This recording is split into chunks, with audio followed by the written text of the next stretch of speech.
सबसे पहला वादा तो हमारा स्टेटहुड का है, जो हम स्टेटहुड हमारा महाराजा के टाइम के था और तब भी हमारा इतनी पुरानी रियासत को इन्होंने यूटी बना दिया। वो स्टेटहुड हमारा पहला मुद्दा है।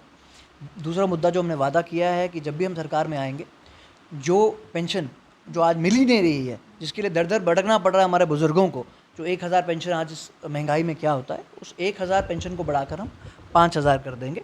और जो भटकना पड़ रहा है लोगों को, इसमें हम आसान बिल्कुल ठहराव लाएंगे आसान। और जो जो सिलेंडर्स उज्ज्वला स्कीम पे हमारी महिलाओं ने लिए थे, जो जिन घरों ने लिए थे, सिलेंडर्स की कीमत इतनी बढ़ गई है, उनको हम हर साल 4 सिलेंडर रिफ़िल करके देंगे। रिफ़िल हम करके देंगे, ये हमारा पार्टी का वादा है। इसी तरीके से बिजली की हाहाकार जो मची हुई है, हमारा ये मानना है बिजली हमारी यहाँ बनती है, हम सेंट्रल पूल में भेजते हैं, वहाँ से हम खरीदते हैं। हम यहाँ पे हर घर को 500 यूनिट, पहले 500 यूनिट जो बिल्ड है, जो जिनके मीटर्स लगे हुए हैं, उनको हम 500 यूनिट फ्री देंगे।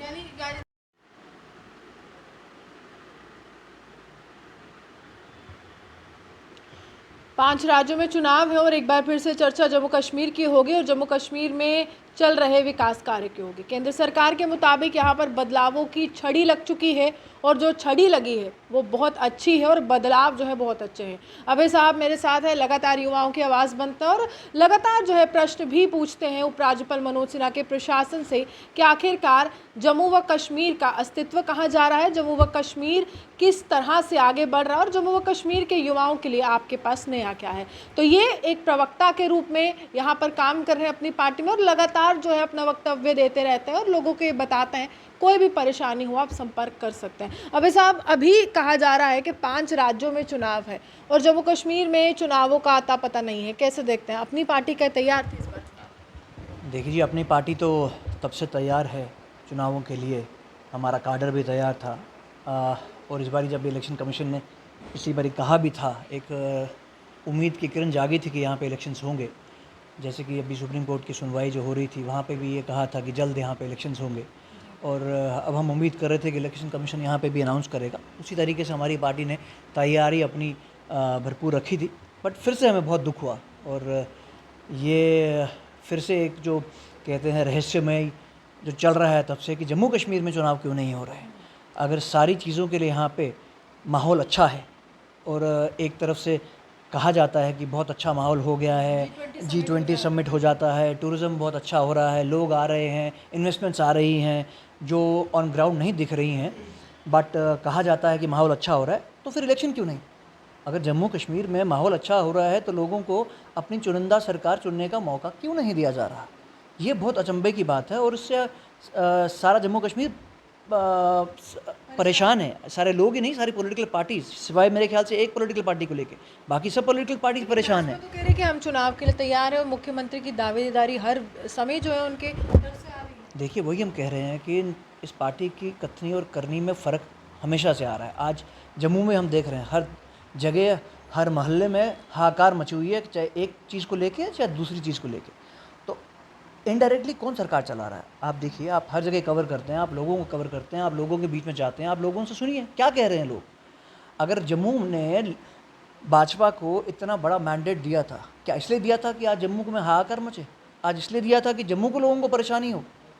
इतने साल के बाद हमेशा यहाँ पे राजनीति इसी पे होती थी, जम्मू कश्मीर, जम्मू कश्मीर, जम्मू कश्मीर। आज जम्मू के नेताओं को इतनी चांस मिला था कि जम्मू की आवाज़ उठाने के लिए, तो क्या आवाज़ उठाई है? लेकिन यहाँ पर उपराज्यपाल मनोज सिन्हा कहते हैं कि पहले भ्रष्टाचार का बोलबाला था, लेकिन अब भ्रष्टाचार मुक्त जम्मू कश्मीर हुआ है, पारदर्शिता आई है और यहाँ पर तो ये भी कहा गया कि बैकडोर एंट्री से नौकरियाँ भी दी गई हैं 2.5 लाख के करीब, तो वो आंकड़ा भी स्पष्ट कर पुरानी सरकारों में ऐसा। देखिए, अब हम यही करते रहते, ब्लेम गेम ही खेलते रहेंगे। पुरानी सरकारों में क्या हुआ, पुरानी सरकारों में बैकडोर एंट्री हुई, आपने क्या किया? आप लोगों ने भी तो इतना वादा किया कि हम 50,000 नौकरियां देंगे, हम 1 लाख नौकरियां देंगे। वो नौकरियां कहाँ हैं? हम तो कहते आ रहे हैं कि डिपार्टमेंट्स में इतनी नौकरियां आपकी पेंडिंग पड़ी हैं, उनकी आप क्यों नहीं, उनको आप एडवर्टाइज़ क्यों नहीं करते? और जो एडवर्टाइज़ आपने किए हैं उसमें स्कैम है, उसमें प्रॉब्लम्स आ रही हैं। आप देखिए ना, जो भी नौकरियां इन्होंने एडवर्टाइज़ की हैं उसमें कहाँ पे लोग लगे हैं, चाहे फायर सर्विस वाले हों, SI वाले हों, चाहे जो भी हो, उसमें आप कर नहीं पा रहे। आप पीछे मुर्दे उखाड़ते रहे, तब क्या हुआ, तब क्या हुआ, तब क्या हुआ। अरे तब हुआ, अगर कुछ हुआ है आप उसको प्रूव कीजिए और उसको सॉल्व कीजिए। उसको अगर प्रॉब्लम को सॉल्व नहीं कर सकते तो आप फिर ब्लेम गेम खेलते जाइए। एक सवाल ये भी उठ रहा है कि प्रॉपर्टी टैक्स काफ़ी ज़्यादा हो हल्ला हुआ है इस एक मुद्दे पर, और उसके बाद गृह मंत्री से मुलाकात करते हैं भाजपा के नेता, और उसके बाद कहीं ना कहीं वो फैसला भी टाला जाता है। तो लगता है कि पहले चर्चा नहीं होती है और भाजपा के नेताओं की सुनवाई नहीं है उपराज्यपाल के समक्ष, के अब सीधा जो है संपर्क साध रहे हैं गृह मंत्री से। देखिए, मैं इसमें एक बात बड़ी स्पष्ट कर देना चाहता हूँ कि जो एडमिनिस्ट्रेशन यहाँ पे चल रही है वो बाहर के लोग चला रहे हैं, यहाँ बाहर के अफसर हैं, तो उनको जम्मू कश्मीर का ही पता नहीं है। जम्मू कश्मीर पिछले 30 साल से टर्मोइल में है। आप बाहर रह के, आप बाहर देखिए, बाहर प्रॉपर्टी टैक्स भी होता है, बाकी टैक्सेस भी लगते हैं, क्योंकि वहाँ माहौल सही था। यहाँ पे 30 साल से हम टर्मोइल से झेज रहे हैं, जूझ रहे हैं, और धीरे धीरे चीज़ों को हम सही करने की तरफ जा रहे हैं। बाकी बाहर सब कुछ है, वहाँ डेवलप्ड है। यहाँ पे देखिए, अभी हमारे आईटी सेक्टर पूरी तरह से नहीं आया है, बाहर सब जगह चीज़ें चल रही है ना, तो बाहर के जो ऑफिसर्स आ रहे हैं वो वहाँ पे जो देखते हैं सिस्टम, वो यहाँ पे थोप देते हैं। तो ऐसा नहीं होगा ना। अगर आपने यहाँ पे कोई चीज़ लगानी है, आप चर्चा कीजिए। इसीलिए डेमोक्रेटिक गवर्नमेंट हमारी इंपॉर्टेंट होती है। वो लोगों से चर्चा करते हैं, लोगों के चुनिंदे नुमाइंदे यहाँ पे आपके सरकार में होते हैं, उनकी सुनवाई होती है। अगर कोई चीज़ आपने इम्प्लीमेंट करनी है, आप डिस्कस करते हो। यहाँ तो क्या आता है, रात को कहीं डिस्कस हुआ, सुबह निकाल दी, फरमान निकाल दिया और चलिए भैया इसको चालू कर दीजिए। केंद्र सरकार में भी तो कुछ ऐसा ही हो ना, डिमोनेटाइजेशन की जब हम बात कर रहे हैं तो वहाँ पर भी इस तरह से फैसले लिए जाते हैं। देखिए, मैं इस बात पे अगर ये कहूँगा, डिमोनेटाइजेशन हुई थी 2016 में, उसके बाद लोगों ने मेरे ख्याल से उस सरकार को फिर से एक बार मैंडेट दिया है। तो मुझे लगता है डिमोनेटाइजेशन का मसला, मेरे को लगता है उस पर अब चर्चा नहीं होनी चाहिए, क्योंकि उसके बाद फिर से इलेक्शंस हुए और वही सरकार चुन के फिर से आई है। तो मेरे को लगता है लोग उस झटके से उभर चुके हैं। इस समय तमाम विपक्षी दलों के नेताओं को एक मंच पर आने की जरूरत पड़ी, क्योंकि भाजपा का विजय रथ रोकना था, लेकिन उस मंच पर अपनी पार्टी का कोई नेता व कार्यकर्ता क्यों नहीं? देखिए, अपनी पार्टी का ये मानना है, अपनी पार्टी एक अपने विजन से होकर आई है, और ये जो लीडर्स आज एक मंच पे इकट्ठा हो रहे हैं, ये परसों तक एक दूसरे को गालियां दे रहे थे, एक दूसरे का सर फोड़ रहे थे। आज ये किसको बेवकूफ़ बना रहे हैं? ये आज इकट्ठा होकर जम्मू की आवाज़ बन रहे हैं, कश्मीर की आवाज़ बन रहे हैं। पर कल तक तो ये गुपकार अलायंस था, आज ये यहाँ पे आके ऑल पार्टी अलायंस हो गया। ये देखिए, अब जम्मू और कश्मीर की जनता जागरूक हो चुकी है, वो देख रही है इतने साल जम्मू कश्मीर को धोखे में रखा गया है, एक दूसरे को लड़ाया गया है, चाहे मज़हब के नाम पे लड़ाया गया है, चाहे सिर्फ झूठे जज्बाती नारों पे लड़ाया गया है। पर अब ऐसा नहीं होगा। अब युवा बाहर आके, आज देखिए आप कितना युवा बाहर आके पॉलिटिक्स की तरफ जा रहा है, पॉलिटिक्स को देख रहा है, पॉलिटिक्स को समझ रहा है। पार्टी के लिए भी कहा जाता है कि धरातल पर यहाँ पर ज़मीन जो है वो खिसक रही है, भाजपा के साथ इनका सांठ गांठ चल रही है, और कहीं ना कहीं अंदर से ही अलायंस चल रहा है और आगे अपनी सत्ता की सीढ़ी तक पहुँच जाए। देखिए, हमारी ज़मीन खिसकने की तो बात ही नहीं है, हमारी ज़मीन तो बन रही है। हमारी पार्टी तो अभी 3.5 साल पुरानी पार्टी है। हमने तो अपने कदम बहुत मजबूती से जमाए हैं। आप देखिए, 3.5 साल पुरानी पार्टी को कितना लोगों ने प्यार नेता दिया। तो पुराने हैं ना। देखिए, नेता पुराने हैं, उन पार्टियों से इसलिए निकले हैं क्योंकि उन पार्टियों ने वो चीज़ें चेंज नहीं की। आपको टाइम के साथ चेंज होना पड़ता है। आप वही राग आज भी लेते रहोगे तो क्या चलेगा? आज भी वही ऑटोनॉमी, वही 53 प्री-53 की बातें हो रही हैं। आज हम 2022-23 में जी रहे हैं। आज आप डेवलपमेंट की तरफ देखिए। आज अगर कश्मीर में डेवलपमेंट हो रही है तो आपके वहाँ युवाओं से बात कीजिए कि कितने खुश हो रहे हैं वो डेवलपमेंट देखकर। अगर उस तरीके से डेवलपमेंट हो, इक्वल डेवलपमेंट हो, हम डेवलपमेंट के साथ हैं, हम बात कर रहे हैं, और हमारी पार्टी का मेन एजेंडा डेवलपमेंट है, इक्वल। कि आप दिल्ली के साथ हैं और आपके सीधा जो ताल्लुकात है वो प्रधानमंत्री और गृह मंत्री से है, तो जो वो बोलते हैं आप उन्हीं की बोली। देखिए, हम दिल्ली के साथ बिल्कुल हैं, हम हिंदुस्तान का अंग हैं, और दिल्ली हमारी कैपिटल है, तो हमारे को दिल्ली के साथ होना चाहिए। और जो भी जम्मू कश्मीर का या इस हिंदुस्तान का बाशिंदा है, उसको दिल्ली के साथ बिल्कुल होना चाहिए। लेकिन विपक्ष का किरदार कैसे निभाएंगे जब भाजपा की ही बोली? मैंने बोला दिल्ली के साथ होना चाहिए, हम भाजपा की बात नहीं कर रहे हैं। अगर आप यहाँ देखिए, पिछले आप इतने रिकॉर्ड उठा के देख लीजिए, अगर भाजपा का किसी ने खंडन किया या भाजपा की पॉलिसीज़, गलत पॉलिसीज़ का खंडन किया, तो अपनी पार्टी ने किया। अपनी पार्टी ने हर चीज़ पर प्रोटेस्ट किया जो गलत हुई है। चाहे आप स्मार्ट मीटर लेके चलो, जो बच्चों के लिए इन्होंने एग्जामिनेशन सेंटर्स बनाए थे उसके लिए चलो, या जो जॉब्स के लिए इन्होंने किया, अपनी पार्टी बढ़ चढ़ के हिस्सा लिया, प्रोटेस्ट किया। भाजपा की हर जो पॉलिसी जम्मू कश्मीर के आवाम के खिलाफ थी, उसके लिए हमने बढ़ चढ़ के आवाज़ उठाई है और हमेशा उठाएंगे। भाजपा, और हम उनमें से नहीं है जो कोई काम अच्छा करेगा तो हम उसको अच्छा नहीं बोलेंगे। बाकी बात आप देखिए, criticism just for the sake of it हम वो नहीं करते हैं। हम क्रिटिसाइज तब करेंगे जो बाहरी और अंदरूनी का भेद करते हैं, भाजपा तो ऐसा नहीं करती है। भाजपा कहती है कि संपूर्ण भारत एक है, मध्य प्रदेश के लोग भी हमारे हैं, उत्तर प्रदेश के भी हैं, बिहार के भी हैं, लेकिन बुखारी साहब भी हैं, अपनी पार्टी की एक विचारधारा ऐसी है कि बाहर वालों को यहाँ पर बसने नहीं देना है। ऐसा क्यों? हमने कब बोला बसने नहीं देना? हमारी पार्टी का ये मानना है, और हमारा जम्मू कश्मीर, देखिए जम्मू कश्मीर में एक स्पेशल स्टेटस था, इतने साल से वो दिया था, महाराजा जी ने दिया था, वो स्पेशल स्टेटस था। उसके दौरान हमारा ये था कि हम लोग डेवलपमेंट की तरफ जा रहे हैं। अब बाहर से लोग आके यहाँ पे पढ़ाई करेंगे, बाहर से लोग आके हमारी नौकरी लेंगे, जो नौकरियाँ यहाँ पे हमारे नौजवान पढ़े लिखे युवाओं को नहीं मिल रही है, वो बाहर से आके वो ले जाएंगे, तो वो बेचारे कहाँ जाएंगे। हमारा ये था कि जो जॉब्स हमारी है, हमारा तो यही मानना है कि जो भी हमारी पार्टी सरकार में आएगी, तो जो भी यहाँ पे प्रोजेक्ट्स आ रहे हैं, चाहे वो रेलवे प्रोजेक्ट्स हों, रोड प्रोजेक्ट्स हों, या बड़े बड़े प्रोजेक्ट्स हों, उसमें 80% जो भी जॉब्स है वो हमारे कहती है ना कि जम्मू कश्मीर का भी तो नागरिक, जम्मू कश्मीर का भी युवा बाहर जाके नौकरी कर रहा है, चाहे गवर्नमेंट सेक्टर हो या प्राइवेट सेक्टर हो, नौकरी तो काबिलियत पर वो भी ले रहा है। तो इसका मतलब आपको जम्मू कश्मीर के युवाओं पर भरोसा नहीं है कि वो काबिल है? बिल्कुल नहीं, हमें जम्मू कश्मीर के युवाओं पे बहुत भरोसा है। जम्मू कश्मीर के युवाओं पे जो इतना टैलेंट है, वो उतना ही टैलेंट बाहर के लोगों में भी है। पर जम्मू कश्मीर के युवाओं के लिए जो अपॉर्चुनिटीज़ हैं वो नहीं है ना।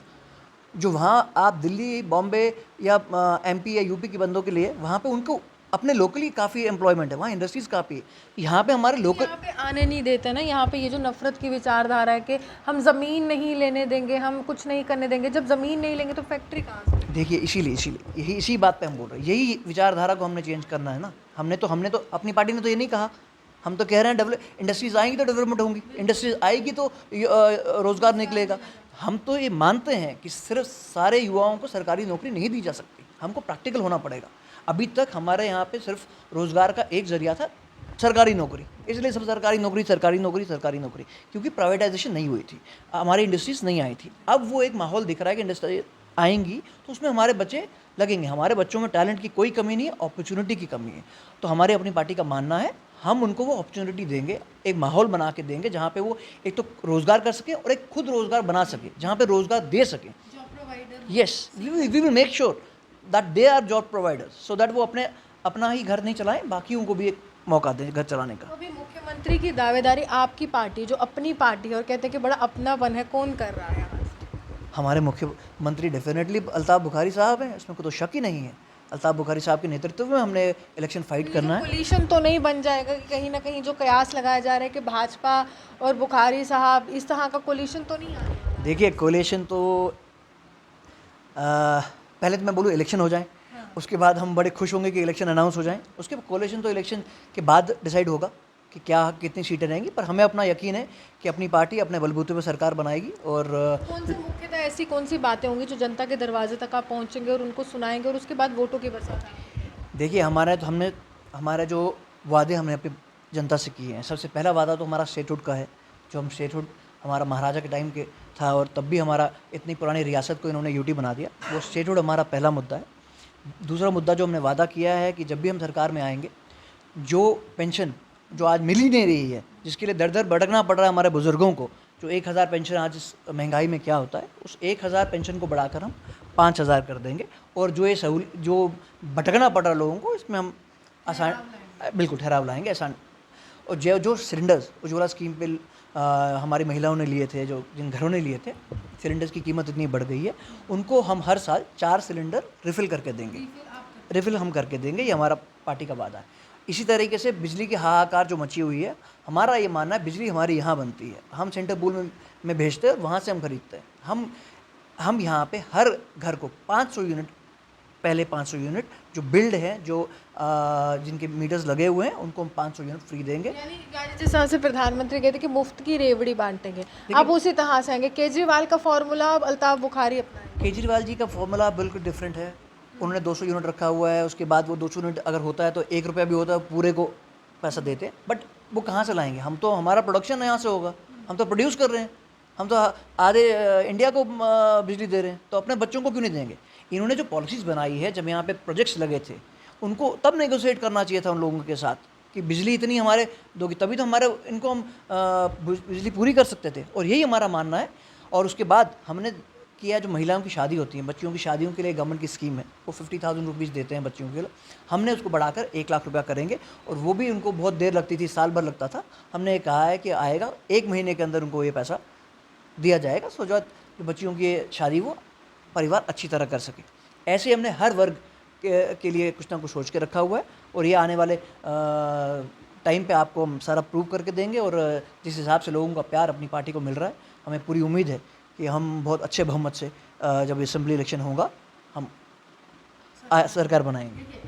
साफ तौर पर घोषणा पत्र में जिस तरह से तमाम बातों की चर्चा होनी है उसके में कुछ मुख्य यहाँ पर अंश जो है आपको बताने की कोशिश की, चाहे महिला हो, चाहे बुजुर्ग हो, चाहे युवा हो, सबके लिए कुछ ना कुछ खास रहने वाला है। और एक ही उम्मीद है कि हम सरकार ज़रूर बनाएंगे, लेकिन ये भी उम्मीद है कि आखिरकार कब जो है जम्मू कश्मीर में स्थायी व स्थिर सरकार होगी, कब नेतृत्व अल्ताफ़ बुखारी करेंगे और उससे भी पहले आखिरकार चुनाव कब होंगे। आप भी हमारे साथ बने, देखते विश्व जम्मू से।